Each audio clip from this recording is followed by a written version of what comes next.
Hello, Munchkins. Welcome back to the channel. My name is Ocean, your very own English master teacher.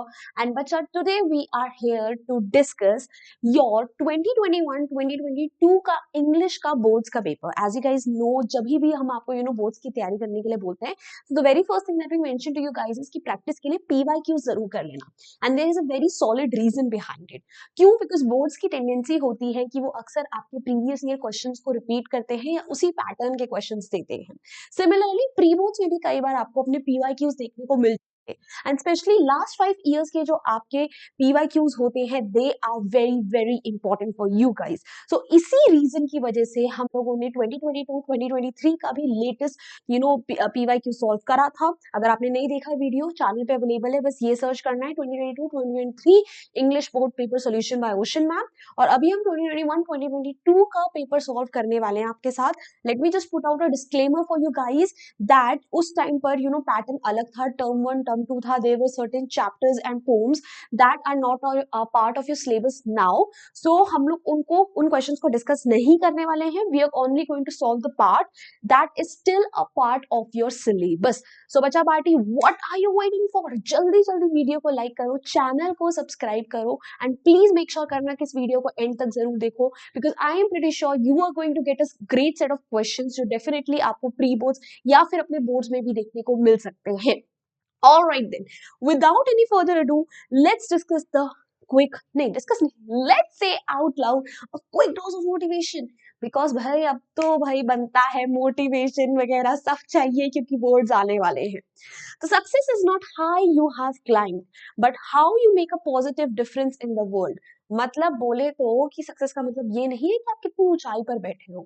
Success का मतलब ये है कि आप उस ऊंचाई से कितने लोगों के लिए पॉजिटिवली उनके लाइफ में एक डिफरेंस ला पा रहे हो. तो भाई सक्सेस चाहिए, इंग्लिश में अच्छे मार्क्स चाहिए तो ओशन मैम को फॉलो करना है. पॉजिटिव डिफरेंस क्या लाओगे कि ये सारे वीडियोस अपने दोस्तों के साथ भी शेयर करना ताकि उनके भी अच्छे मार्क्स आ सके. ऑन दैट नोट, ठीक है, हम लोग चलिए फिर आगे बढ़ते हैं. एंड बच्चा party, these are the general set of instructions जो आपको आपके प्री बोर्ड्स और बोर्ड्स दोनों में देखने को मिलेंगे. The only difference is going to me, वहां पर 2 घंटे था, आपको 3 आवर्स का टाइम मिलेगा और यहाँ पे ये 40 मार्क्स का है. Because like I told you term 1 term 2 चल रहा था उस टाइम पे. आपका पेपर 80 मार्क्स का आएगा, ठीक है. और आपके पास 15 मिनट्स आपको दिए जाएंगे क्वेश्चन पेपर को पढ़ने के लिए. There are going to be 3 sections in your question paper: reading, grammar and writing and finally literature section. और हर क्वेश्चन के लिए आपके पास स्पेसिफिक सेट ऑफ इंस्ट्रक्शन हो सकते हैं, ठीक है. हो सकते क्या, होंगे ही होंगे. एंड वर्ड लिमिट वगैरह वैरी कर सकती है, ठीक है. अगेन क्योंकि मार्क्स डिस्ट्रीब्यूशन वगैरह सब डिफरेंट है, पेपर पैटर्न डिफरेंट है, but the kind of questions they are pretty much similar to what you can expect in your boards now as well. All right, on that note बच्चा party, ठीक है, we are going to start with the section A which is the reading section, जिसके अंदर आपको पता होगा कि आपके पास 2 पैसेजेस आते हैं. एक आता है डिस्कर्सिव पैसेज, दूसरा आता है केस फैक्चुअल पैसेज. तो डिस्कर्सिव पैसेज जो होता है आपका, उसके अंदर कोई भी टॉपिक पे डिस्कशन चलता है. तो नॉर्मली आपके पास वो 10 मार्क्स का आता है, but since this paper is for 40 marks only, तो इसके मैक्सिमम मार्क्स भी 5 है. ऑलराइट, तो डिस्कर्सिव पैसेज हम स्टार्ट करने वाले हैं. Alright then, let's begin with the paragraph number 1. हम लोगों को भाई ऑलरेडी ऊपर दे रखा है title, sifting through the Sands of time. बड़ा ही तरंगा सा टॉपिक है, मतलब इसको पढ़ के समझ नहीं आएगा ये किस बारे में बात कर रहे हैं हम. ऑलराइट, चलिए फिर भी अब पैराग्राफ 1 पढ़ते हैं. Late me just give out a disclaimer. अगर ऐसा है कि आपको पैसेज डिफिकल्ट लग रहा है, जो कि ये वाला लगेगा क्वेश्चंस बहुत इजी हैं बट पैसेज डिफिकल्ट लग सकता है, तो हम उसके ऊपर ज्यादा फोकस नहीं करेंगे. बिकॉज यहाँ पे हमारा फोकस ये नहीं है कि हमें वर्ड टू वर्ड हर चीज का मतलब पता होना चाहिए, हमें एक ओवरऑल क्रक्स पता होना चाहिए, क्योंकि उसी के बेसिस पे क्वेश्चंस आंसर करने. क्वेश्चंस बहुत direct. So when you are on a beach, you are on ancient mountains, skeletons or marine animals, even tiny diamonds. Sands provide a mineral treasure trove, a record of geology, earth changing process. तो basically कि जब आप बीच पे होते हो, बीच पे क्या होती है, सैंड. ठीक है। तो सैंड जो होती है वो माउंटेन से, मरीन एनिमल्स के डिग्रेडेशन से बनती है, उसके अंदर छोटे डायमंड्स भी मिल सकते हैं। क्यों? क्योंकि सैंड में बहुत सारे मिनरल्स प्रेजेंट होते हैं। ठीक है। एंड अर्थ जिस तरीके से चेंज करती है वो सब कुछ आपको सैंड के थ्रू पता चल सकता है। डिफरेंट डिफरेंट सैंड क्या है, उसका टेक्सचर क्या है, जब हम उसको डिटेल में स्टडी करते हैं। सो सैंड जो है बेसिकली बहुत कुछ कहती है, उसी से रिलेटेड है पूरा पैसेज। पैराग्राफ 2 क्या कहता है? Sand, as children we play on it and as adults we relax on it. It is something we complain about when it gets in our food and praise when it's molded into castles. कि बचपन में हर कोई sand Castle's बनाता था, beaches पे खेलता है, पर जब आप बड़े हो जाते हो तो आप आराम से सैंड पर रिलैक्स करते हो। ठीक है। अगर वही सैंड हमारे फूड में आ जाए तो हमें गुस्सा आता है, और अगर हम वही सैंड से सैंड कैसल जब बनता है, बहुत सुंदर लगता है, तो हम उसे प्रेज करते हैं, तारीफ करते हैं। But we don't look often at, if we did, we would discover an account of geological past and a history of marine life that goes back thousands and in some cases millions of years. But sand पे ना कभी किसी ने focus नहीं करा। अगर आप अच्छे से फोकस करोगे ना तो आपको एक जियोलॉजिकल पास्ट मिलेगा। Geology is basically study of rocks and everything. ठीक है। तो किस तरीके से शेप अर्थ में डिफरेंट डिफरेंट लैंड फॉर्म्स वगैरह, कौन से माउंटेन से वो बनी है। ठीक है। और मरीन लाइफ के बारे में पता चलता है, because like I told you, जो डेड सी एनिमल्स होते हैं, ठीक है, उनके डिग्रेडेशन से भी सैंड बनती है। ठीक है। उसमें भी कहीं ना कहीं सैंड का कॉन्ट्रीब्यूशन होता है। तो आपको ये सारी चीजें सैंड को स्टडी करके पता चल सकता है। Sand covers not just sea shores. Sea shore क्या होता है? समुद्र का किनारा, समुद्र के किनारे पर ही तो सैंड मिलती है। But also ocean beds, deserts and mountains. ठीक है। कई बार ओशन बेड्स जो होते हैं, ठीक है, यानी जो ओशंस के नीचे का वो तला होता है उसके ऊपर भी सैंड होती है। जो डेजर्ट्स हैं वहां पर भी सैंड होती है, माउंटेन्स में भी सैंड होती है। It is one of the most common substances on earth and it is a major element in man-made items too. Natural ही नहीं, मैनमेड चीजों में भी सैंड। कहाँ कहाँ?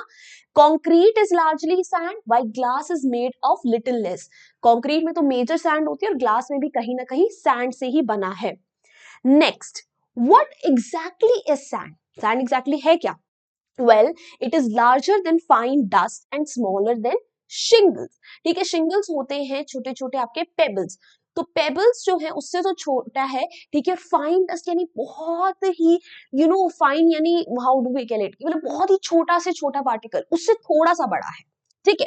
Depending on its age and origin, यानी कितनी पुरानी है और कहाँ से निकली है, origin is where it was born. A particular sand can consist of tiny pebbles or porous granules. ठीक है, कि उसके अंदर छोटे छोटे पेबल्स भी आपको मिल सकते हैं। ठीक है। पोरस होता है जिसके अंदर से, जिसमें बहुत सारे छेद हो जहां से एयर वाटर पास कर सके, और ग्रैन्यूल्स होते हैं टुकड़े। ठीक है। तो आपको उसके अंदर ऐसे छोटे टुकड़े भी मिल सकते हैं। Its grains may have the shape of stars और spirals and their edges jagged और स्मूथ। ठीक है। ग्रेन्स यानी इसके जो पार्टिकल्स हैं, ठीक है, दाने दाने जो हैं, दरदरा जो होता है वो दाने का, ठीक है, वो क्या हो सकते हैं, उसके वो स्टार की, वो स्पाइरल शेप के हो सकते हैं, उसके एजेस जैगेड यानी खुरदुरे हो सकते हैं, स्मूथ हो सकते हैं। They have come from the erosion of rocks and from the skeletons of marine organisms which accumulate on the bottom of the oceans or even from the volcanic eruptions. कि वो rocks के erosion से मिलते हैं, ठीक है, marine organisms के skeleton से मिलते हैं। ठीक है। और ये आपको ये जो सैंड है ये अक्यूमुलेट यानी कहाँ कलेक्ट हो जाती है? ओशियंस के बॉटम में, या फिर वॉल्केनिक इरप्शन से भी आपको सैंड मिलती है। ठीक है। तो बेसिकली पढ़ते हुए ऐसा लगेगा कि यार कौन सा ज्योग्राफी का मैम लेसन पढ़ा रही है। देखो इंग्लिश में यही है, जब हमारे पास डिस्कर्सिव पैसेज आता है ना तो वो कहीं से भी उठ कर आ सकता है और उस टॉपिक पे हमारा रैंडम डिस्कशन चलता ही रहेगा। ठीक है। तो भाई हमें सैंड की हिस्ट्री बता रखी है, और अगर आपको जो वर्ड्स मैं भी समझा रही हूँ उसमें से कुछ वर्ड्स के मतलब एग्जाम में ना आए तो इतना घबराना मत जब तक तुमने क्वेश्चंस नहीं पढ़ लिए, बिकॉज तुम्हारा मोटिव पूरे पैसेज को अच्छे से समझना नहीं, बट सिर्फ उन क्वेश्चंस का सही आंसर निकालना है। Alright, moving ahead. Colour is another clue to sand's origin, की कलर से भी आप बता सकते हो कि सैंड कहाँ ओरिजिनेट हुई थी। If it is dazzling white यानी चमकदार व्हाइट है, then its grains may be derived from near coral outcrops. What is outcrops? ठीक है, छोटे से पत्थर, छोटे भी नहीं, मतलब बेसिकली स्टोन्स एंड बड़े बड़े पत्थर जिनका सिर्फ ऊपरी सरफेस आपको विजिबल हो। ठीक है। तो कोरल्स इज रिलेटेड टू सी, ठीक है, तो सी में जो आपको ऐसे पत्थर वगैरह मिले वहां से भी वो हो सकती है निकली हुई अगर उसका कलर व्हाइट है। फ्रॉम क्रिस्टलाइन क्वार्ट्ज रॉक्स और फ्रॉम जिप्सम, ठीक है, क्वार्ट्ज एंड जिप्सम जो है ये एक तरीके से आपके क्या हो गए, डिफरेंट डिफरेंट क्रिस्टल्स वगैरह टाइप के हो गए, तो वहां से भी बन सकता है, ठीक है, डिफरेंट डिफरेंट ये रॉक्स टाइप के हो गए। Pacific islands jet black Sands form from volcanic minerals, और अगर आपके पास जेट ब्लैक सैंड है तो वो आपको वॉल्केनो से मिली है, वॉल्केनो के मिनरल से मिली है, ठीक है। सो हर वर्ड्स पे हम घुसेंगे नहीं डिटेल में, ठीक है, अभी क्वेश्चंस देखना उसके हिसाब से। Now, usually the older the granules, the finer they are. जितने पुराने आपके टुकड़े होते हैं उतने ज्यादा वो फाइन होते जाते हैं, छोटे छोटे होते जाते हैं एंड उनके एजेस भी स्मूथ हो जाते हैं. The fine white beaches, for instance, are recycled from sandstone several hundred million years old. ठीक है, कि जो आपको white beaches मिलते हैं, ठीक है, जहाँ पे बहुत ही फाइन सैंड है, वहां पर जो सैंड होती है वो सैंडस्टोन से बनी होती है मिलियन ईयर्स पहले. Perhaps they will be stone once more in another few hundred million. और हो सकता है कि कुछ मिलियन ईयर्स बाद वो दोबारा से स्टोन भी बन जाए. Sand is an irreplaceable industrial ingredient whose uses are legion, यानी many, बहुत uses है उसके, multiple uses हैं, ठीक है, क्या क्या uses हैं भाई सैंड के अभी देखते हैं इंडस्ट्री में. But it has one vital important function you might never even notice. क्या भाई? Sand cushions are land from the sea's impact, and geologists say it often does a better job of protecting our shores than the most advanced coastal technology. कि sand जो है, ठीक है, वो sea के impact से land को बचाता है, और आप इतनी बड़ी बड़ी inventions कर लो चाहे, geologists बोलते हैं उससे भी बहुत better, ठीक है, sand आपको बचा सकता है. ठीक है, will not go into the history की कैसे बचाता है क्या करता है, और 5 मार्क्स के लिए बहुत ही बड़ा पैसेज है, let me tell you. Okay, so passage is done. हमें क्रक समझ में आ गया कि it is all related to sand, sand कहां से बनता है, सैंड के यूजेस क्या क्या है, ये वो सो. अब अभी तक भी अगर आपको पैसेज डिफिकल्ट लग रहा है ना, please have some faith in me. जैसे ही आप क्वेश्चंस पढ़ोगे ना, आपको ये पैसेज इजी लगने लग जाएगा, इससे इजीएस्ट कुछ नहीं लगेगा. सो क्वेश्चन 1 देखते हैं. How is sand a treasure trove? Sand एक ट्रेजर ट्रोव कैसे है? आंसर यहीं पर है. क्यों? क्योंकि it is a mineral treasure trove, उसमें बहुत सारे मिनरल्स हैं, and it is a record of geology, earth changing processes. It says a lot about the changes happened in the earth over millions of years. तो इन दोनों reasons की वजह से it is a treasure trove. बहुत ही direct answer नहीं था, right? It is a rich collection of minerals and it is a record of geological past और earth's changing process. as it is ditto, तुमने बस वहां से उठा के लिख दिया. मुश्किल था. अभी जैसे जैसे क्वेश्चंस करोगे ना, बहुत इजी क्वेश्चंस है. पैसेज बहुत डिफिकल्ट है बट क्वेश्चंस बहुत इजी है. How is sand both a pain and a pleasure? अब सैंड एक पेन और प्लेजर क्यों है? ठीक है, कहाँ कंप्लेन करते हैं? When it gets in our food. Complain मतलब पेन हो गया ना, तो पेन कब हुआ? जब फूड में आ रहा है, ठीक है. And we find it pleasurable when it is moulded into castles, जब उससे कासल्स बने. Pain when it gets in food, pleasure when it is molded into castles. Directly direct answers है, सोचना ही नहीं पड़ रहा है. Name two manmade materials that contain sand. Again so easy. कौन से दो मैनमेड मटेरियल्स हैं भाई? ठीक है, इट बेसिकली कौन से मैनमेड मटेरियल्स में आ रहा है? Which is concrete is largely sand, दूसरा glass. Concrete and glass are two man-made materials that are made of sand. Like, once you watch the session, I want you to tell me in the comment section कि reading section आपको कैसे लगा, because writing section, ठीक है, और अभी जब हम literature जाएंगे तो उसके तो questions वैसे ही हैं जैसे आते हैं, but reading section जब मैंने देखा यार 5 marks के लिए इतने बड़े-बड़े passages, इतने difficult passages है, और questions उतने ही easy. So concrete and glass. देख रहे हो, अगर तुम पहले क्वेश्चंस पढ़ लेते स्टार्टिंग में, अगर तुम्हें पैसेज डिफिकल्ट लग रहा है, तुमने अगर क्वेश्चंस को पहले रेफर कर लिया होता और फिर अगर पैसेज पे जाते, तुम्हें पैसेज डिफिकल्ट लगता? कहीं नहीं लगता. तुम क्वेश्चन देखकर तुम डायरेक्टली, तुम्हें पूरा पैसेज पढ़ना ही नहीं पड़ता, तुम वहीं से बस टिक करते और हमारा काम खत्म था. Next, list the different shapes of sand. क्या बात है, कौन सी डिफरेंट डिफरेंट शेप्स? ठीक है, it can be tiny pebbles. Its grain may have the shape of stars or spirals with edges jagged or smooth. That is it. So stars, spiral, edges are jagged or smooth. That is it. This is the direct answer. Shapes बताओ. So easy. Next one. What is the origin of white sand? White sand कहाँ से originate होती है? ठीक है, तो if it is dazzling white, its grains may have derived from coral outcrops, from crystalline quartz, or from gypsum. That's it. Coral outcrops, crystalline quartz, rocks और gypsum. ठीक है. Erosion of ये सब तो हमें लिखने की जरूरत ही नहीं है ना. On Pacific islands jet black Sands, ये सब कुछ तो लिखने की जरूरत ही नहीं है. फिर ये वाला पार्ट तो लिखने की जरूरत ही नहीं है. बस इतना ही काफी है. वो तो ब्लैक सैंड के लिए हो गया ना. खत्म किस्सा. So easy question, such easy, बिल्कुल लड्डू क्वेश्चन है भाई. In what ways are older granules different from recent granules? ठीक है, जो ओल्ड वाले ग्रैन्यूल्स होते हैं और रीसेंट वाले ग्रैन्यूल्स होते हैं उनमें क्या डिफरेंस है? Older the granules, finer they are and smoother they are. So basically they are finer and smoother than newer recent granules. This is the difference.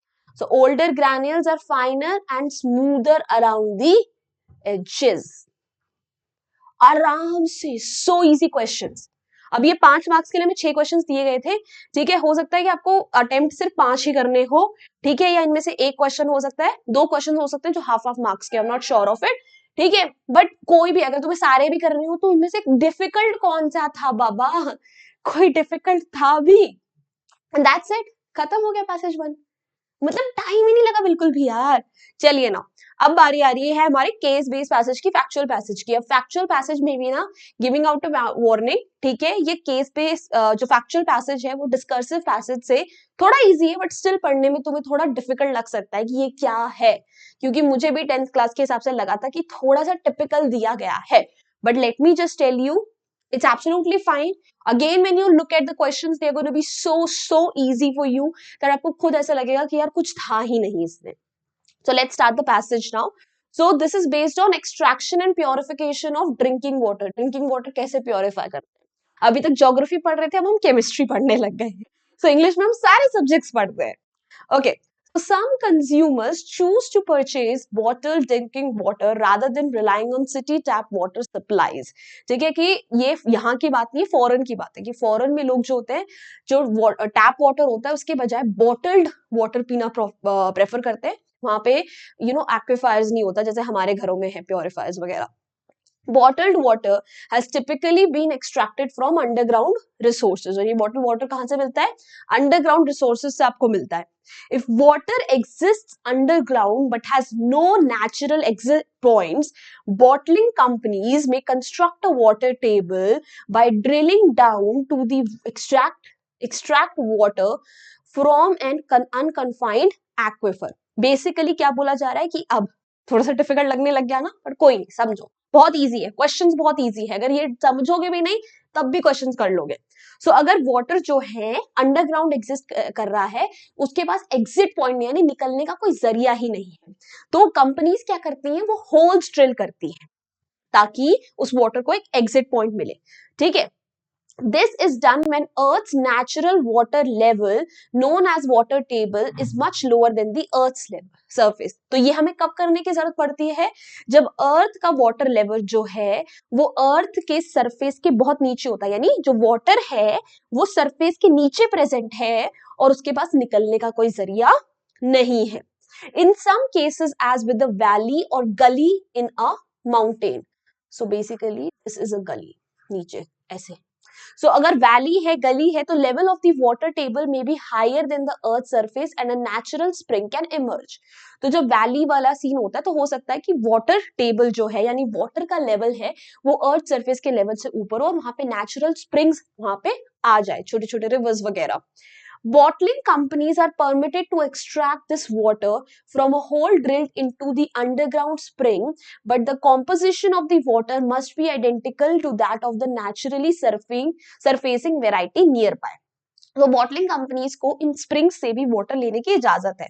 Condition क्या है कि आपको एक होल ड्रिल करना है उसके अंदर, वहां से आप वाटर लोगे और जो वाटर आप बॉटल कर रहे हो, कैप कर रहे हो, उसकी वो कॉम्पोजिशन जो है, उसके अंदर जो मिनरल्स वगैरह हो गए, जो उसकी पीएच वैल्यू है, वो स्प्रिंग के वाटर से मैच करनी चाहिए.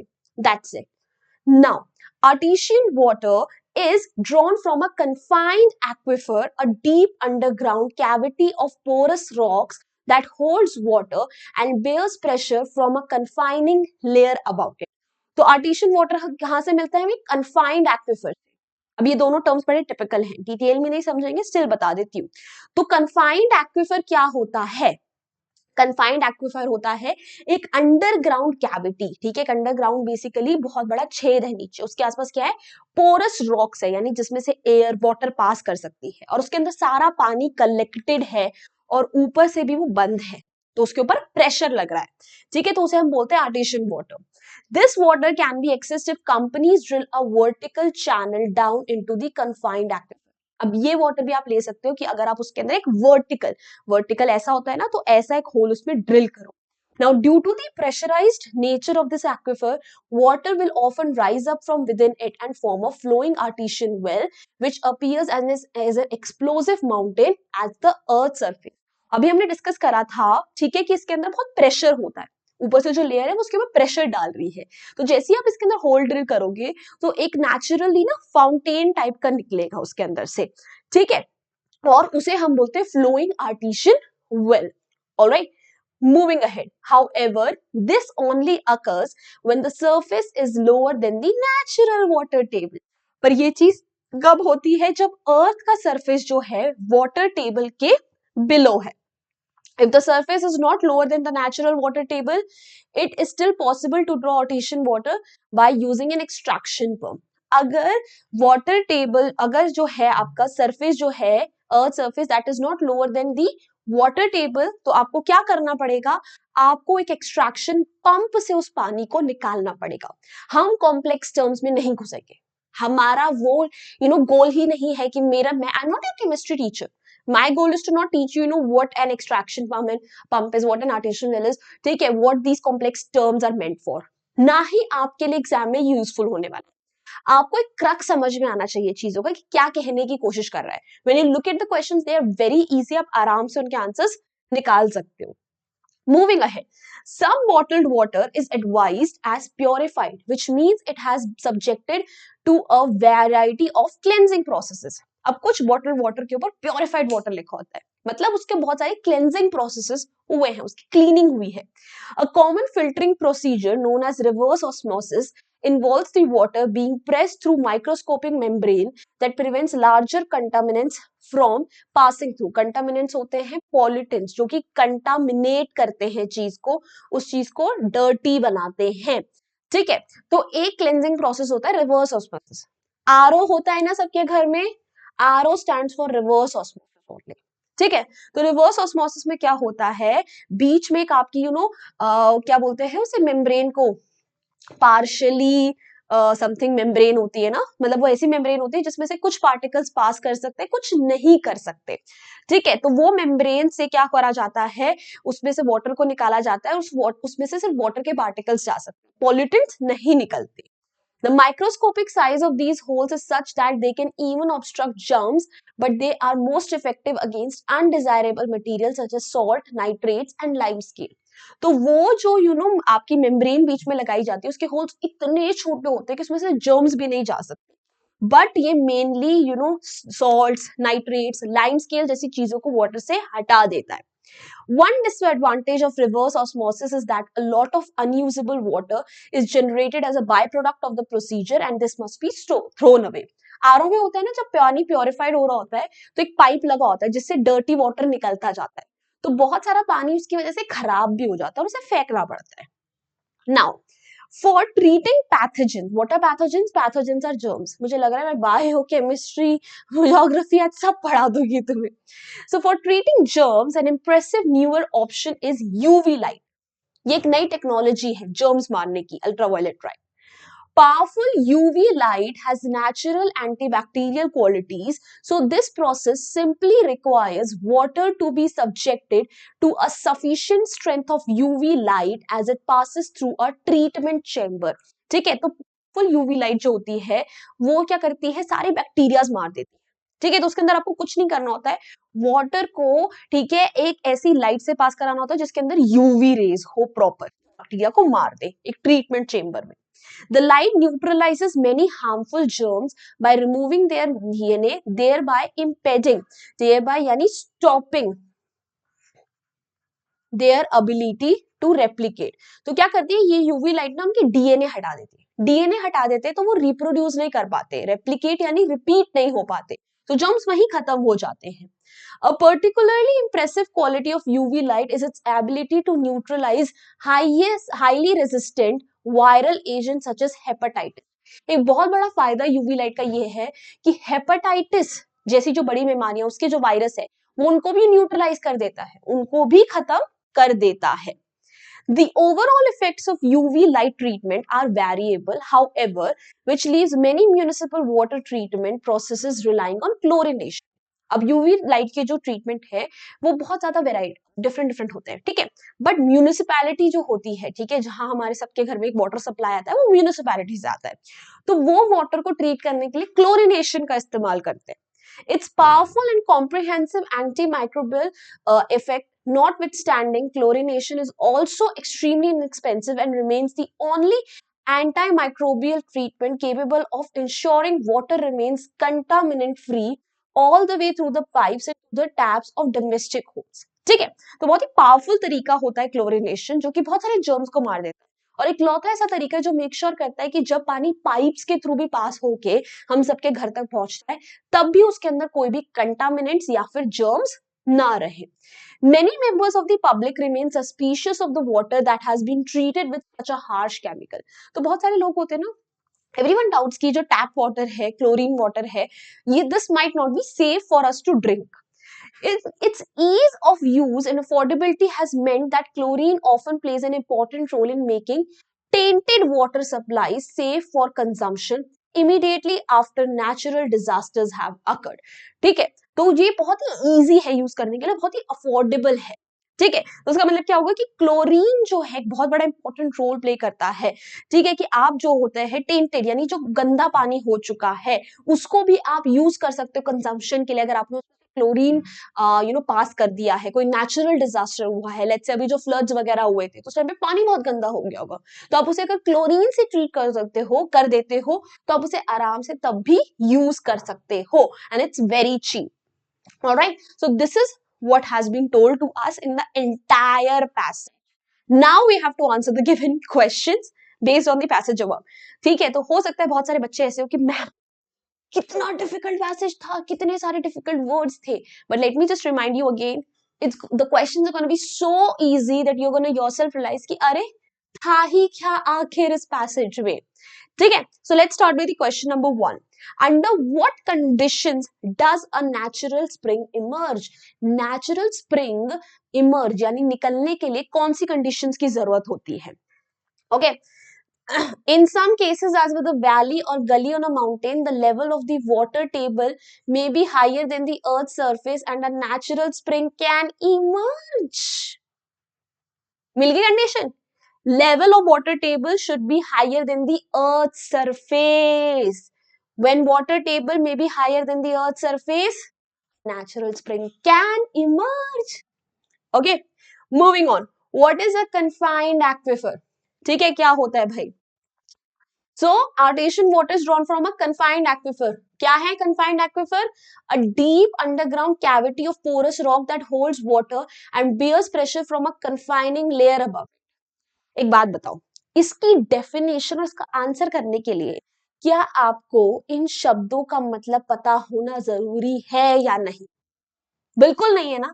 अगर आपको मैं नहीं भी समझाती कि what is a confined aquifer, तब भी आप बेसिक इंग्लिश की हेल्प से ये तो पता कर ही सकते थे कि ये जो डेफिनेशन है ये कन्फाइंड एक्विफर की है, बस यही लिखना है।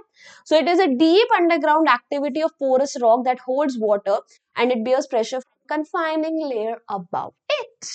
Nothing to worry about. Moving ahead, what forms a flowing artesian well? A flowing artesian well के लिए क्या conditions हैं? Okay, so artesian water is drawn from confined aquifer, ये हो गया। Due to pressurized nature of this aquifer, water will often rise from within it and form a flowing artesian well which appears as an explosive fountain at the earth's surface. तो pressurized nature of confined aquifer. So due to the pressurized nature of confined aquifer, water जो होता है एकदम से ऊपर rise करता है, fountain की तरह निकलता है, जो होता है आपका flowing artesian well. So due to the pressurized nature of an aquifer, water will often rise up from within and form a flowing artesian well. So easy, super duper easy question, बहुत direct है भाई questions, बहुत direct. Passage difficult सिर्फ आपको डराने के लिए बनाया था. अगर आप क्वेश्चंस पहले पढ़ लो, देखो कितने इजीली आप क्वेश्चंस के आंसर्स ढूंढ सकते हो. Moving ahead, explain the term purified water. What is purified water? Hema Malini को लिया है. So what some water is advised as purified. What does it means? It means it has been subjected to a variety of cleansing processes. As simple as that. When water has gone through a variety of cleansing processes, it is called as purified water. इतना easy भाई. How are pathogens treated? Pathogens को कैसे treat करा जाता है? ठीक है, for treating pathogens, we can use UV light. UV light है, chlorination है. ठीक है, so pathogens are treated by ultraviolet light. सोचने का नहीं, डायरेक्टली आंसर करने का. Why is municipal water treated by chlorination? Chlorination क्यों यूज करती है भाई म्यूनिसिपैलिटी वाटर ट्रीट करने के लिए? So भाई chlorination, it's powerful, comprehensive, it's also inexpensive, ठीक है, and it is the only antimicrobial treatment capable of ensuring water remains contaminant free all through the pipes and to the taps of domestic homes. ठीक है, तो बहुत ही powerful है, it is very inexpensive, it is cheaper, ठीक है, and it is the only treatment जिससे आप ये मेक श्योर कर सकते हो कि पाइप के थ्रू पास होता हुआ वाटर भी घर तक बिना जर्म्स के पहुंचे. ठीक है, so it is powerful, comprehensive, ठीक है, very inexpensive and water remains contaminant free. So easy. कितना इजी है भाई, कहां से क्वेश्चन मुश्किल है, कहां से मुश्किल है भाई साहब. दैट्स इट, डन, हो गए दोनों पैसेजेस. कुछ आफत थी पैसेजेस में? कुछ भी नहीं थी ना. चलिए फिर अब राइटिंग और ग्रामर सेक्शन की तरफ बढ़ते हैं. सो गाइस, सबसे पहले हम क्रिएटिव राइटिंग स्किल से स्टार्ट कर रहे हैं. ठीक है, तो अब ये यहाँ पर ये 5 मार्क्स का आया है. एग्जाम में क्रिएटिव राइटिंग सेक्शन 10 मार्क्स का आता है, जहां पे आपको 2 लेटर्स में से एक ऑप्शन होता है और 2 एनालिटिकल पैराग्राफ में से एक ऑप्शन होता है. बट 40 मार्क्स का है, तो एक लेटर और एक एनालिटिकल पैराग्राफ में से दोनों में से आपको कुछ भी एक करना है. Obviously you would go for letter writing, but we'll do both. ठीक है, so let's understand the letter. You are Sudha / Sudhir, principal of Vasant Vihar, Vasant school Agra. तो ये आपका एड्रेस दे दिया. ठीक है, your school has started a music department and write a letter to the manager of Melody House, MG road Agra. जिसको लेटर लिख रहे हो उसका भी आपको पूरा एड्रेस दे दिया है. Wholesale suppliers of musical instruments placing a detailed order for 5 musical instruments for the school, ask for a discount on the catalog price. So easy. ठीक है, बेसिकली आपके स्कूल में नया म्यूजिक डिपार्टमेंट शुरू हुआ है और आपको 5 म्यूजिकल इंस्ट्रूमेंट्स के लिए ऑर्डर प्लेस करना है. बहुत इजी है. अब देखो, स्टार्टिंग में पहले प्रिंसिपल लिख रहा है, तो हम लिखेंगे प्रिंसिपल, स्कूल का नाम और कहां पर है स्कूल, फिर डेट डाली हमने, फिर किसको लेटर लिख रहे हैं, मैनेजर को, उसकी शॉप का नाम और एड्रेस. सब्जेक्ट क्या है, order for musical instruments. So dear sir या मैडम, हमें नहीं पता ना, लड़का है लड़की. I would like to draw your attention to the fact that we have set up a new department of music in Vasant Vihar Public School Agra. कि भाई हमने एक नया डिपार्टमेंट स्टार्ट करा है, म्यूजिक डिपार्टमेंट अपने स्कूल में. And in this regard we would require various forms of musical instruments. कि इसके लिए हमें डिफरेंट म्यूजिकल इंस्ट्रूमेंट्स चाहिए, like tabla, flute, harmonium, guitar etcetera, in the following quantities. 5 बोले थे, तुम 5 ही लिखेंगे. तो जब भी आप ऑर्डर का लेटर लिखते हो तो आपको ऐसे टेबल बना देना चाहिए. ठीक है, तो यहाँ पे आप इंस्ट्रूमेंट, यहाँ पे आप units. So tabla, guitar, harmonium, flute, tanpura, piano, कुछ भी लिख सकते हो अपनी मर्जी से. और कितने चाहिए ये भी हमने लिख दिए. ठीक है, So this is a request to you to deliver these items as soon as possible. Letter of order में हम बता देते हैं ना कब deliver करना है. So delivery as soon as possible चाहिए. Also, I would like to request a discount on the catalog price. और हो सके तो प्लीज थोड़ा डिस्काउंट भी दे दो. Thank you in anticipation for an early response की we are basically expecting an early response from you. Your sincerely Sudha, अपना नाम. सो इजी यार. ये क्वेश्चन अगर तुम्हारे पास एग्जाम में होता, बोल दो कि तुम अटेम्प्ट नहीं कर पाते यार, मैं मान ही नहीं सकती. इतना इजी क्वेश्चन है. चलिए अब एनालिटिकल पैराग्राफ की तरफ बढ़ते हैं. So conventional forms of marketing have been replaced by technology-driven digital और online marketing method. ये जो पहले marketing के तरीके होते थे, न्यूज़पेपर में advertisement वगैरह छापते थे, अब उसकी जगह लोग digital marketing use करते हैं. These methods are a better contributor to business expansion. Write a paragraph in not more than 120 words analyzing the following information. कि आपको 120 words में बताना है कि वो कैसे एक better मेथड है फॉर बिजनेस एक्सपेंशन. और आपको ये पाई चार्ट दे रखा है कि क्या क्या फायदा है. कि 45% लोग अग्री करते हैं कि उसका फायदा है कि वो बहुत वाइडर रीच देता है. 15% लोग बोल रहे हैं कि ग्लोबल आइडेंटिटी देता है. 20% लोग बोलते हैं कि यूनिवर्सल ब्रांड अवेयरनेस बढ़ाता है.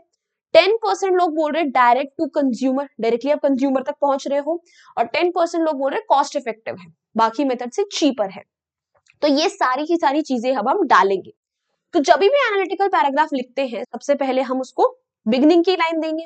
ठीक है, तो क्या मेंशन करा गया है, हम डिजिटल मार्केटिंग के बारे में लिख रहे हैं और उसके फायदे बताएंगे. So digital marketing has revolutionised the way businesses operate by providing a new and innovative ways to reach potential customers. So one of अब उसके की बेनिफिट्स बनाएंगे. ठीक है, so one of the key benefits of digital marketing is wider reach. It provides allowing businesses to connect with a much larger audience than was possible with traditional marketing methods. कि पुराने methods के comparison में digital marketing से आप बहुत लोगों से आराम से connect कर सकते हो. Another significant benefit of digital marketing is the creation of a global identity for the business. दूसरा फायदा क्या है कि global identity बनाता है. With 15% of respondents, 15% लोग इससे agree कर रहे थे ना, तो 15% of respondents citing का मतलब होता है quoting this as a key benefit. It shows that having a strong online presence has become crucial in today's competitive business landscape. कि 15% लोग ये agree करते हैं, ठीक है, कि अगर आपको global identity बतानी है, अगर आपको online presence अपनी बढ़ानी है, तो digital marketing necessary है. Universal brand awareness is also another major benefit of digital marketing as cited by 20% of respondents. 20% लोग agree कर रहे हैं कि ये क्या बढ़ा रहा है, universal brand awareness. Direct to consumer communication channels are also important benefit with 10% of respondents citing this as a key benefit. 10% लोग बोल रहे हैं कि ये एक बहुत बड़ा benefit है कि आप directly consumer से बात कर रहे हो. Social media, email marketing and other digital communication channels provide businesses with ability to build personalized relationship with customers. इसी point को elaborate करते हुए आपने बताया है कि जो social media marketing है, देखो उससे आप directly consumers के साथ एक relationship develop करते हो. आप चाहो तो हटा सकते हो point. 120 words में stick करना है, हमने सारे point mention करे हैं. Finally, digital marketing has been shown to be cost effective as well, which was also cited by 10% of respondents. ठीक है, 10% लोग बोल रहे हैं कि कॉस्ट इफेक्टिव है. अब हम जब भी कंक्लूड करते हैं तो उसमें ओवरऑल ऐसे वर्ड्स यूज करते हैं. So overall the benefits of digital marketing are clear. क्या क्या बेनिफिट्स हैं? It offers businesses wider reach, global identity, universal brand awareness, direct to consumer communication and cost effectiveness, जो कि डायरेक्टली हमें वहां दे रखे थे. अब देखो, हो सकता है कि ये वाला क्वेश्चन आपके पास करने के लिए थोड़ा सा मुश्किल है तो कोई बात नहीं, से आप अपनी तरह से मोल्ड कर सकते हो. स्टार्टिंग में बहुत कॉम्प्लिकेटेड तरीके से मेंशन ना करके आप बता सकते हो that the given pie chart illustrates the benefits of digital marketing which has become a crucial part of business landscape these days. फिर उसके बाद आप बता सकते हो इतने लोग इसको मेजर बेनिफिट बता रहे हैं, इतने इसको, इतने इसको, इतने इसको. So overall we can say that digital marketing is very necessary and has a number of benefits which includes these as the following, with most of the people saying कि सबसे बड़ा फायदा ये है एंड सबसे छोटा फायदा इसका ये है. इस तरीके से भी आप इसे लिख सकते हो. ऑलराइट, हम सिर्फ आपको वो सॉल्यूशन दे रहे हैं जो हमें सॉल्यूशन की में मिले थे, बट इट डजंट मीन कि आप इसको अपने तरीके से नहीं लिख सकते. You are free to do that as well. तो भाई हमारा क्रिएटिव सेक्शन भी पूरा हो गया. Now let's come to the grammar section. Give me a minute. तो ग्रामर सेक्शन में आपका देखो 5 मार्क्स का, ठीक है, और इसके अंदर आपके पास ऑप्शन नहीं है. अब आपके पास पहला क्वेश्चन जो आया था ना, वो वाला आया था एडिटिंग से, जहां पे एक पैराग्राफ दिया हुआ है एंड एक लाइन में एक एक एरर दिया है और आपको उस लाइन का एक करेक्शन भी करना है. ठीक है, तो ये बेसिकली पैराग्राफ है. That the teacher was teaching on important lesson in the class, an important lesson on the class. तो ऑन की जगह इन होना चाहिए, हमने लिख दिया. When he notice that a student. अब नोटिस कैसे हो सकता है? नोटिस तो पहली बात तो अग्री भी नहीं कर रहा है सब्जेक्ट वर्ब के हिसाब से, ही के साथ नोटिस आना चाहिए. और जब वॉज टीचिंग है तो यानी एक्शन पास्ट में है, तो नोटिस की जगह क्या होना चाहिए? Noticed that a student sitting on the back. Sitting on the back नहीं होगा, sitting at the back of the classroom has. Again has कहां से आ गया? पास में था ना. had fallen asleep during the lecture. तो इसमें 3 ब्लैंक्स थे, तो 3 मार्क्स आपको यहीं से मिल गए. देखो, नोटिस की जगह नोटिस्ड, ऑन की जगह एट और हैज की जगह हैड. ठीक है, उसके बाद दूसरा क्वेश्चन आपके पास आया था, क्या बोलते हैं, डायरेक्ट इनडायरेक्ट रिपोर्टेड स्पीच का, जहां पे आपको कॉन्वर्सेशन को रिपोर्ट करना है. So passenger please give me 3 tickets to India gate. Conductor 10 rupees a ticket. So the passenger requested the conductor, किस चीज के लिए? To give him 3 tickets to India Gate. The conductor replied that it costed 10 rupees a ticket. Alright. So to give him 3 tickets to India Gate, it was 10 rupees a ticket, और the cost per ticket was 10 rupees, और it was 10 rupees per ticket. आप कुछ भी लिख सकते हो. Reported speech के rules हमने सारे क्लियरली बहुत प्रैक्टिस करे हुए हैं, सो आपको वहां से भी सॉल्यूशंस मिल जाएंगे. ठीक है, so easy, super duper easy. क्या मुश्किल है भाई? अभी तक तो मुझे ये पूरा का पूरा पेपर इजी लगा. मतलब इसमें से अगर आपके पास लेटर राइटिंग आए, हाय हाय हाय हाय माशाल्लाह. देखो, अब आपका रीडिंग कॉम्प्रिहेंशन जो है, वो उसके क्वेश्चंस उतने डायरेक्ट नहीं आएंगे जितने डायरेक्ट इसमें दे रखे थे. ये तो आप एक्सपेक्टेशंस मत रखना. बट मुझे आपको ये रीडिंग सेक्शन कराने का ये मेन गोल था कि मैं आपको दिखाऊं कि ऐसा नहीं होता कि हर बार अगर पैसेज डिफिकल्ट है तो क्वेश्चंस भी डिफिकल्ट हो. आप पहले क्वेश्चंस पढ़ो, क्वेश्चंस के लेवल को देखो और उस हिसाब से जज करो कि आपको पैसेज में क्या क्या समझने की जरूरत है. ग्रामर के तो हम देखो रूल सारे के सारे कर चुके हैं. अब तो ग्रामर 10 मार्क्स का आता है और आपके पास 12 में से 10 क्वेश्चन आपको करने पड़ते हैं. ठीक है, so you have multiple choice over there as well. So आपके लिए तो पेपर और इजी कर दिया गया है.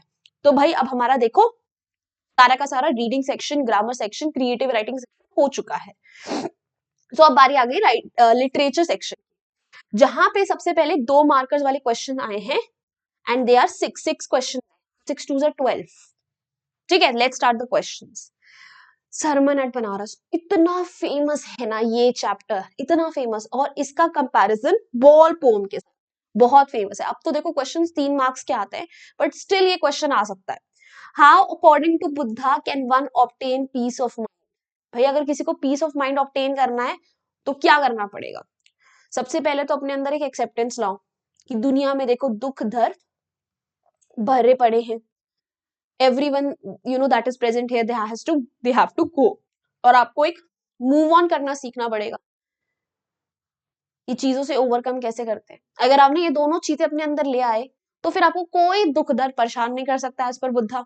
राइट, यही चीज करनी है. So to obtain peace of mind, one should raise himself above the pains of the world by getting rid of the feelings of complaint and grief. Acceptance लाओ, कंप्लेन करना, दुख मनाना छोड़ दो.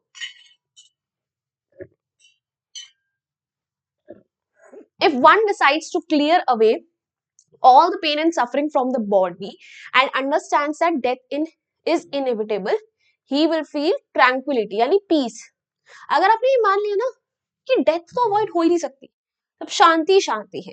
And eventually then you will obtain the peace of mind. तो acceptance लानी है कि the life is full of suffering, the life is full of pain. And second thing, समझ लो death is inevitable, you need to learn how to move on. Next, Amanda, very favorite poem. Don't bite your nails, Amanda. Don't hunch your shoulders, Amanda. What does it reflect about Amanda's mother and Amanda? Amanda की mother के बारे में इससे और Amanda के बारे में हमें क्या पता चल रहा है? अमेंडा की मदर के बारे में पता चल रहा है हमें दैट इज वेरी कंट्रोलिंग और शी इज वेरी इरिटेटेड. उन्हें बहुत गुस्सा आ रहा है अमेंडा पे. और अमेंडा देखो अपनी मम्मा को क्या करे जा रही है, इग्नोर. ठीक है, तो वो क्या है, she is basically lost in her old world. She is ignoring her mother because उसे फ्रीडम चाहिए. She doesn't like these micro managing वाली things. Alright, let's have a look at the answer.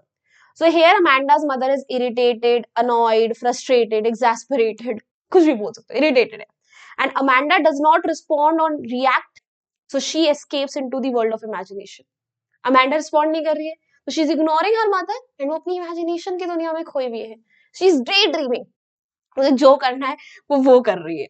Alright, आगे बढ़ते हैं. अच्छा, deleted chapter है तो इसको तो हम करेंगे नहीं, animals वाला. Next, right a brief character sketch of Lomov. Lomov के बारे में भाई पॉइंटर्स लिखने हैं प्रपोजल से. तो भाई लोमोव क्या था, लोमोव एक 35 साल का था and he was a bachelor. ठीक है, उसे पैल्पिटेशंस की भी बीमारी थी, सफरिंग फ्रॉम पैल्पिटेशन. तो अपने हेल्थ के रीजंस की वजह से ही वांटेड टू गेट मैरिड. शादी इसलिए करनी थी ताकि कोई उसका ध्यान रख सके. उसे लगा कि नटालिया जो है वो अच्छी खासी 25 साल की है, she is good to look at, सब कुछ सही है, घर वगैरह. Next, he was a very funny character. हर छोटी छोटी बात पे लड़ता था, बातों को इधर उधर घुमाता था. He beats around the bush, directly नहीं बोलता ना कि मुझे नटालिया से शादी करनी है. तो ये सब भी उसके कैरेक्टरिस्टिक्स थे. राइट, तो आप कुछ भी लिख सकते हो, 2-3 चीजें आपको मेंशन करनी है. सो लोमोव क्या है, यंग है, अनमैरिड है and he is 35. He was anxious to get married as he has reached a critical age. उसे लग रहा था उसकी बहुत उम्र हो गई, उसे शादी करने की जरूरत. And he was a very funny character. He was suffering from palpitation, right? और इसलिए उसे बहुत जल्दी थी, he was eager, जल्दी थी कि नटालिया से शादी हो. And he was a comical character who has not learned the wise lesson of proper discrimination between the relative importance of different situations. उसे समझ नहीं आया, वो बहुत ही छोटा बच्चा था, वो हर चीज के पीछे उससे लड़ रहा था. कुत्तों के लिए लड़ रहा है, जगह के लिए लड़ रहा है, जिसको इतनी प्रेफरेंस देनी चाहिए उस पर लड़े. He is childish, unintelligent and foolish, who stubbornly keeps on arguing with the lady. उससे लड़ा रह जा रहा है, बच्चों की तरह लड़ रहा है. And who seems to be the only person he could marry. और उसे लग रहा था वो इकलौती ऐसी बंदी है जिससे वो शादी कर सकता है. So आप इसको छोटा करके लिखोगे, देखो 2 मार्क्स का क्वेश्चन है, तो आपके पास अगर 3 मार्क्स का है तब भी आपको 40 to 50 वर्ड्स में लिखना है. हम सारे पॉइंट्स देने आपको. आगे, what are the essential qualities for becoming a scientist? Important question है, the making of a scientist. बहुत बार इसमें से क्वेश्चंस आ चुके हैं. मदर का रोल इसमें से बहुत इंपॉर्टेंट है मेकिंग ऑफ अ साइंटिस्ट में से. नेक्स्ट, आपका ये वाला क्वेश्चन बहुत इंपॉर्टेंट है. ठीक है, ऐसे क्वेश्चन बहुत बार आए इसमें. And it's so cold out over here in Dehradun na. My throat is gone. Okay, चलो भाई, क्या क्वालिटीज होनी चाहिए? क्यूरोसिटी होनी चाहिए सबसे पहली बात. तो सही स्पेलिंग नहीं लिख रही ना मैं, क्यूरोसिटी आई कहां से आया? क्यूरोसिटी होनी चाहिए, क्यूरियस होना चाहिए बंदा कि ये जानना है वो जानना है. नेक्स्ट, एक हेल्दी कंपटीशन. कि मतलब आप कुछ कर रहे हो तो इसीलिए कर रहे हो because you want to give your best, not because you want to beat someone, you want someone else to lose. आप खुद के जीतने के लिए कर रहे हो. ठीक है, डिटर्मिनेशन होना चाहिए, हार्ड वर्किंग होना चाहिए. ये सारी क्वालिटी ई ब्राइट में थी, तभी वो एक सक्सेसफुल साइंटिस्ट थे. Right, so according to Ebright's teacher, O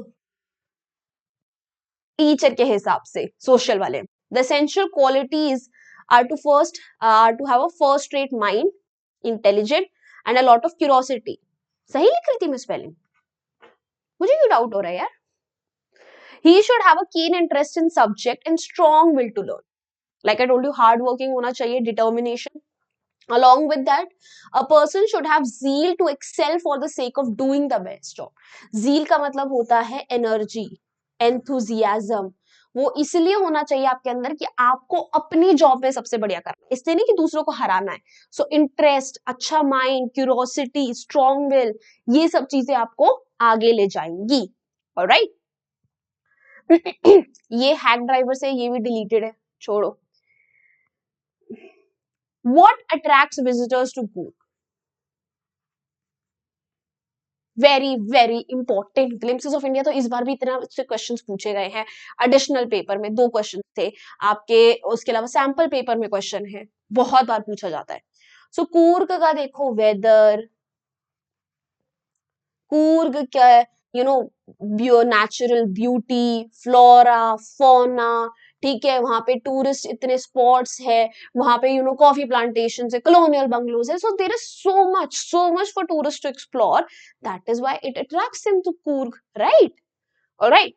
so Coorg, the visitors are attracted by evergreen forests, hills, river Kaveri, adventure spots, island of Nisargadma, Buddhist settlement of Bylakuppe, ठीक है. वहां पे लोगों की hospitality, coffee plantations, there are multiple things that you can mention over here. इसको तो answer करना बहुत आसान है, right? Okay, so we are done with that as well. अब हमारे 4 मार्कर्स वाले क्वेश्चंस की बारी आ गई है. यहाँ अब आपके 6 मार्क्स आते हैं ना लॉन्ग क्वेश्चंस के लिए, यहाँ पे 4 मार्कर्स थे. 2 into 4 8. ठीक है, चलिए फिर अब देखते हैं. ये तो डिलीटेड है, इसको देखना ही नहीं है. Okay, next. ओ हो, वेरी वेरी इंपॉर्टेंट क्वेश्चन. ठीक है, भोली से वैल्यू बेस्ड क्वेश्चन हमेशा एजुकेशन से रिलेटेड आता है. पिछली बार भी बहुत बार आया था, उससे पहले ये देखो इसमें भी आया है. कॉन्टिन्यूस ईयर्स में रेपिटेशन है. सरमन ऐसे बनारस का कॉन्टिन्यूस ईयर्स में रेपिटेशन है. तुम देख रहे हो, मैं बोल रही हूँ कि बोर्ड जो है पुराने अपने क्वेश्चन रिपीट करता है. It's a fact. सो ये क्वेश्चन क्या बोल रहा है कि इमेजिन करो तुम भोली हो और तुम्हें स्पीच देनी है गर्ल्स एजुकेशन पे, गर्ल एजुकेशन एंड एम्पावरमेंट पे. तो तुम क्या स्पीच दोगे? गुड मॉर्निंग एवरीवन, ठीक है, माय नेम इज भोली, ठीक है, मैं बहुत ही ज्यादा अंडर कॉन्फिडेंट लड़की, no one showed faith in me, but then education ने मेरी लाइफ ट्रांसफॉर्म कर दी.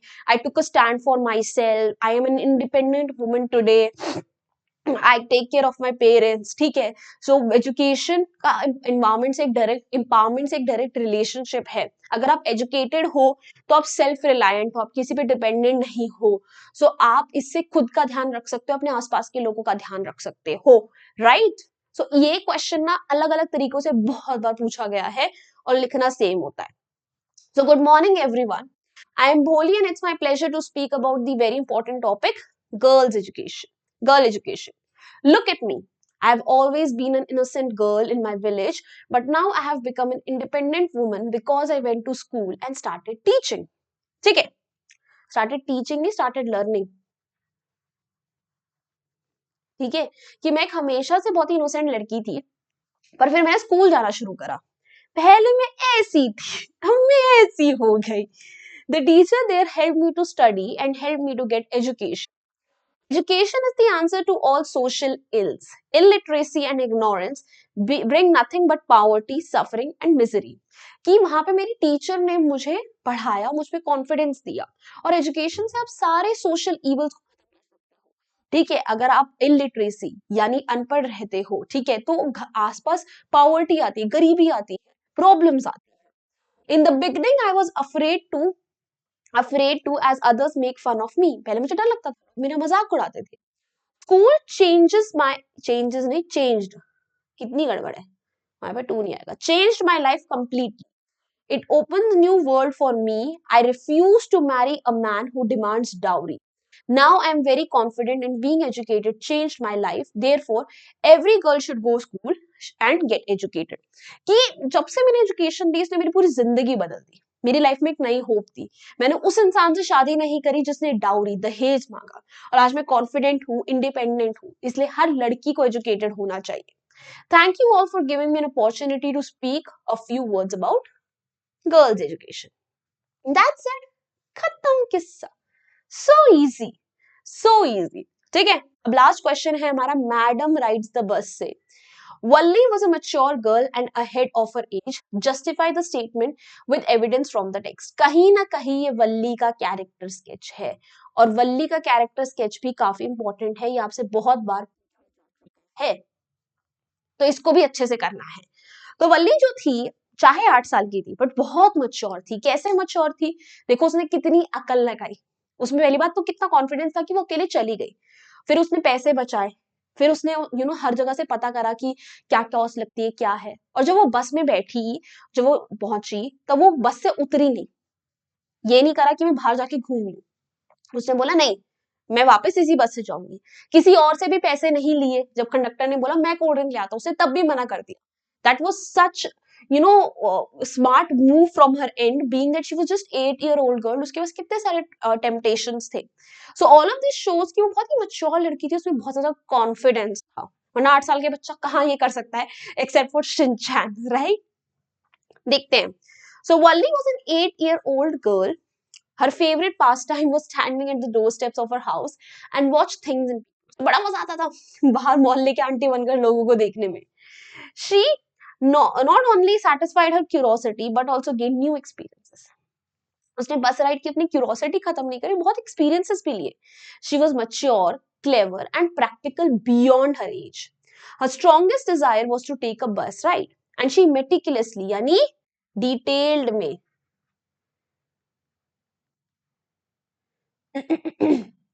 planned for it by gathering the information about distance, ticket fare. उसने बहुत डिटेल में, बहुत केयरफुली पूरी प्लानिंग करी सब चीजों की, ताकि वो बस राइड कर सके। She was determined to resist any temptation that come in her way, like buying peppermint toys or a ride in the merry-go-round in order to save 60 पैसा for the bus journey. जब पैसे बचाने की बारी है तो उसने अपने को कितना कंट्रोल करा, मैं ये नहीं खरीदूंगी, वो नहीं खरीदूंगी। She boarded the bus without anyone's help. She did not like called being madam or child. She took a stand for herself कि मुझे ये पसंद नहीं, मुझे बच्चा मत बोलो. She refused a free treat by conductor and did not talk to strangers. Strangers से भी बात नहीं करी, free treat के लिए भी मना करा. So this shows her commanding, confident and self-dependent nature कि वो किसी पे rely ही नहीं करती थी, confident थी. This also shows her determination and maturity ahead of her age. उसे उसकी determination पता चलती है, हमें maturity पता चलती है, right? So बच्चा बाड़ी, that's it. We are done with the entire paper का solution. So अब बारी आ गई है MVSAT की. I'm pretty sure अभी तक आप सबको पता होगा what MVSAT is. It is Mega Vedantu Scholarship Test. The registration is absolutely free of cost. ठीक है, and जो वेदांतु है उसके लर्निंग सेंटर्स आपके खुद के शहर में आ रहे हैं, तो आप ऑफलाइन पढ़ सकते हो ऑनलाइन की जगह। सो 8th में हो, 9th में हो, 10th में हो, जेई नीट की तैयारी कर रहे हो, you must give this exam because सारे क्वेश्चंस एमसीक्यू हैं with no negative marking. And these are some of the cities जहां पे ऑफलाइन सेंटर्स ऑलरेडी खुल चुके हैं। सो 2nd, 3rd, 9th and 10th of December, please take a note of it. 2nd, 3rd की तो dates चली गई, 9th और 10th को अभी भी आप अपना टेस्ट दे सकते हो, ऑनलाइन ऑफलाइन दोनों। आपको अगर आप टॉप करते हो आपको मिल सकता है 5 दिन का फुली पेड इसरो का इसरो का ट्रिप। शॉर्ट स्कॉलरशिप है, हर बच्चे को स्कॉलरशिप मिलेगी no matter how much your marks are. और वो स्कॉलरशिप 100% तक जा सकती है। मोबाइल्स, ड्रोन, स्मार्टफोन जैसे गिफ्ट जीत सकते हो। 3 मंथ्स का आपको फ्री सब्सक्रिप्शन मिल रहा है वेदांतु डाउट ऐप का। ऑल इंडिया रैंक मिलेगी आपको, 10% एडिशनल डिस्काउंट मिलेगा अगर आप ऑफलाइन प्रोग्राम्स के लिए अप्लाई करते हो, और वेदांतु का मिनी स्टडी पैक भी। So what are you waiting for? Apply right now. So this is one of the videos on the channel. तो जो वीडियो अभी आप देख भी रहे हो ना, तो उसके डिस्क्रिप्शन बॉक्स में आपको टॉप पे लिंक मिल जाएगा, और उस पर क्लिक करते ही it's gonna lead you to a form like this, जहां पे बस आपको अपनी कुछ डिटेल्स भरनी है। So please do it guys, and please take a quick screenshot because like I told you, कुछ टेस्ट सेंटर्स आपकी सिटी में भी हैं, तो ऑफलाइन भी अगर आप ये एग्जाम देना चाहो तो आप अपनी सिटी में दे सकते हो। Please take a screenshot. These are some other test centres, जैसे कि दिल्ली में, बेंगलुरु में, पुणे वगैरह में टेस्ट सेंटर्स हैं, तो आप यहाँ पर जाकर भी अपने एग्जाम्स दे सकते हो। आपको बाकी और सारी डिटेल्स भी पता चल जाएगी, जब रजिस्ट्रेशन फॉर्म भरोगे तो सब कुछ पता चल जाएगा। Please do it right away. So guys, and this is the schedule of the week. I don't know ये पेपर मेरा कब आएगा, ठीक है, बट जब भी आए देखो, अगर आपने कोई भी सेशन मिस करा है, स्पेशली हमारी जो प्री बोर्ड की मैराथन होगी फ्राइडे को 6 बजे, उसे मिस नहीं करना। 10 मोस्ट इंपॉर्टेंट क्वेश्चंस, ठीक है, रिपीटेड क्वेश्चन, सॉरी, देख लेना प्लीज, ठीक है, do watch that. And guys, ठीक है, this is my Instagram handle, feel free to ping me over here as well, plus Telegram channel का link is given in the description box, join our community over there as well for PDFs, you know, for PDFs, for reminders, and for BTS of these sessions. And that's it. If you like this video, found it helpful, hit the like button, share it with your friends, and subscribe to the channel if you haven't done yet. So bye bye guys, hasta la vista, फिर मिलेंगे बढ़ते बढ़ते।